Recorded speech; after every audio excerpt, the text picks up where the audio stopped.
For over 60 years, the United States has been the world's primary reserve currency. Under the Bretton Woods system, the dollar was pegged to gold and most other currencies were pegged to the dollar. As a result of this arrangement, dollars were used as the main intervention currency and hence reserve currency. In 1914, first US dollar was printed after the Federal Reserve Bank was created. According to Investopedia, the Federal Reserve Act of 1913 created the Federal Reserve Bank to respond to the unreliability and instability of a currency system that was previously based on banknotes issued by individual banks. This was the same time that the U.S. economy became the world's largest, surpassing that of the United Kingdom. World commerce still centered around the UK, though as the majority of transactions took place in British pounds. The majority of developed countries pegged their currencies to gold as a way to stabilize currency exchanges. But when World War I broke out in 1914, many countries suspended their use of the gold standard to pay their military expenses with paper money, which devalued their currencies. Britain, though, held to the gold standard to maintain its position as the world's leading currency and found itself borrowing money for the first time during the third year of war.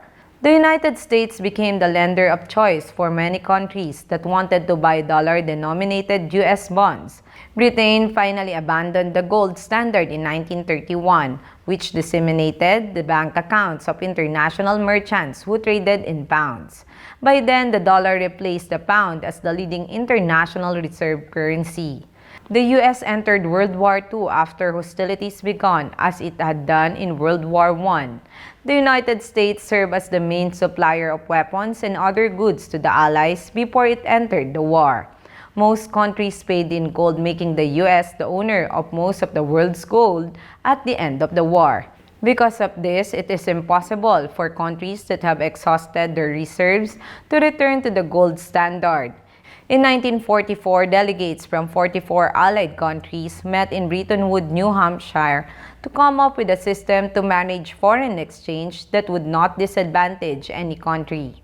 The delegation decided that the world's currencies would no longer be linked to gold but could be pegged to the US. That's because the greenback was itself linked to gold.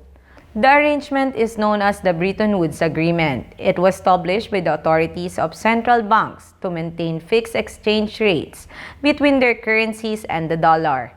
In turn, the United States will redeem the US dollars for gold on demand.